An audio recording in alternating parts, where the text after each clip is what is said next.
Over the last couple years, I've put out a lot of videos on hacks and mods you can make to your kayak, and recently did a video where I summarized 34 of them. Well, there's more, and here they are.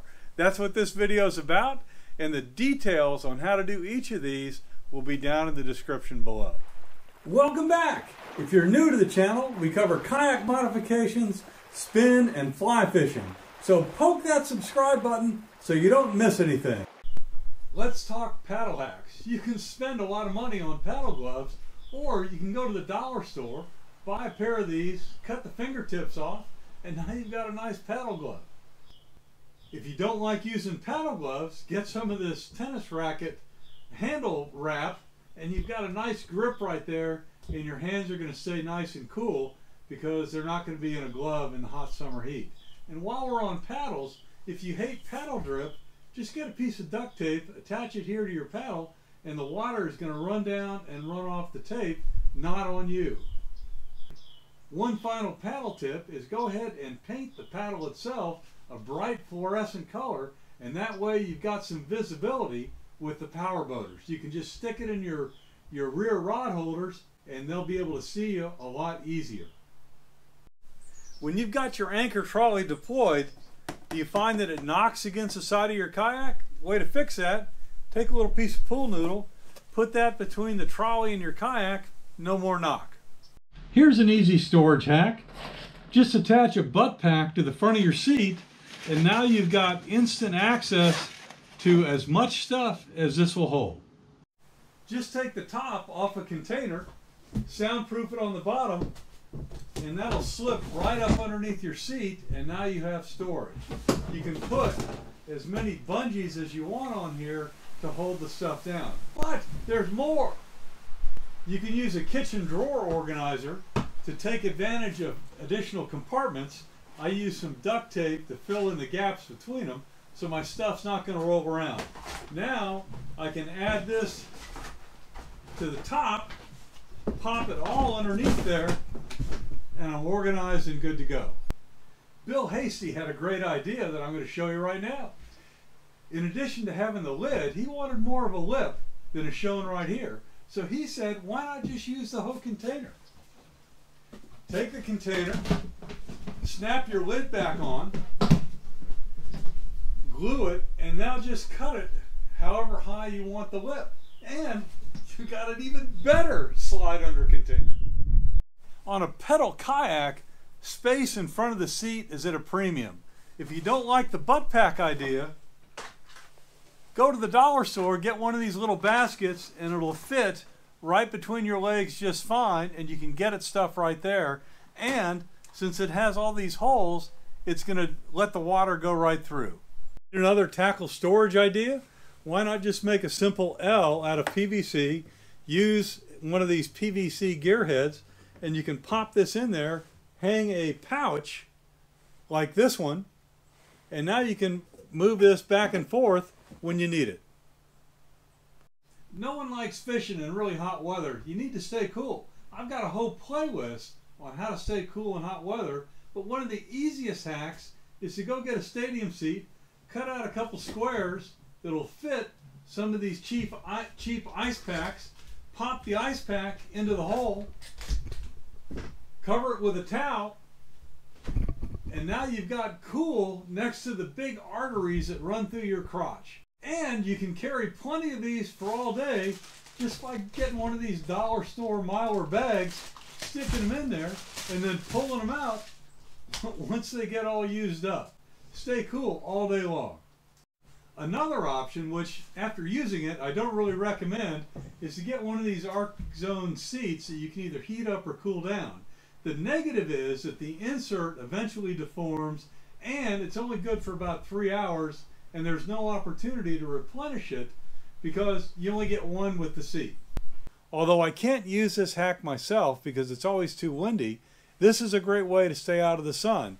Get a piece of PVC, attach it to the side of your seat, and then you can clamp down one of these sport umbrellas to it like I show right here. What a great way to keep cool on a hot summer day, and in my tests, it did not spook the fish. If your kayak seat's like mine, you might need some lumbar support. If that's my back, look at this gap between where my backside's going to be and my back is.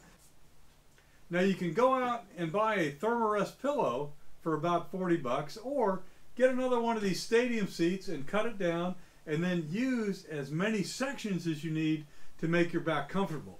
So if it's one section is fine, just that, or you can take the top section, glue it to the back of this, stick that on there, and now you've got some great lumbar support for about 7 bucks.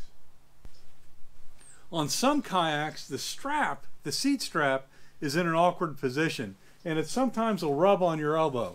The way to fix that is to get a piece of pipe wrap and just put the strap inside the pipe wrap, and now you've got a nice cushion there for your arm.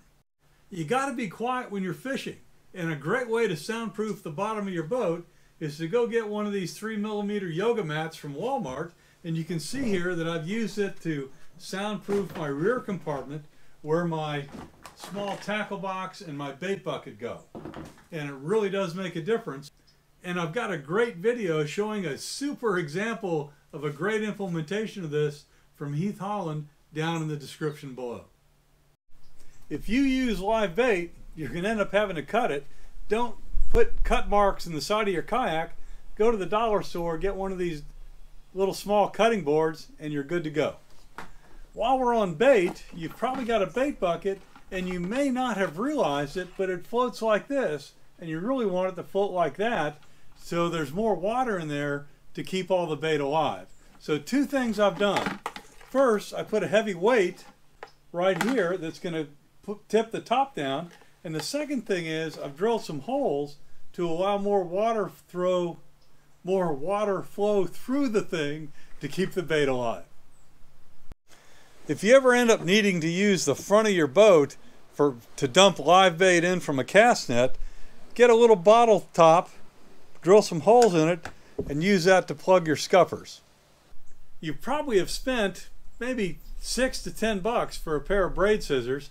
Why not just go to the dollar store and get 2 of these for $1, and they work just fine. In addition, if you like attaching stuff to zingers, the dollar store has 3 for $1. If you've got a sit inside or a sit on top kayak that doesn't have scupper holes, like my old Native Ultimate did, then you need a sponge, because you can use this to mop up any water that gets inside, squish it over the side, and stay a lot drier. You never know when your rods and reels are going to fail, so I always carry a collapsible setup with me that can go into my front hatch. I love this version from Runsell because the rod butt is adjustable. Works great. It's always great to have your safety gear very handy. I attach my pump right here to the back of my seat using Velcro straps, and I've got my air horn attached to the stand of my seat using a strap as well. That way, these 2 critical items are always within reach. I already talked about using a stand-up assist rope as an easy way to maintain your balance when you're standing up or sitting down. But did you know you can also use that stand-up assist rope as a flip line? Just put it on the far side of your kayak and you're ready to go. But there's more. You can also use this as a kayak ladder strap to be able to get back up into your boat once it's flipped. To make it all work, just be sure you get a carabiner that's big enough. I initially tried it with this little spring clip, and it just wasn't big enough to fit over my handle. Whoa, that's a lot of them. I'll put together another compilation later, but I think that's enough for now. If you've got any suggestions for hacks, please throw them in the comments below, because I love any kind of innovation, and I really appreciate the guys that have shared their great ideas with me so far. So, throw it in the comments. Thanks, and happy hacking.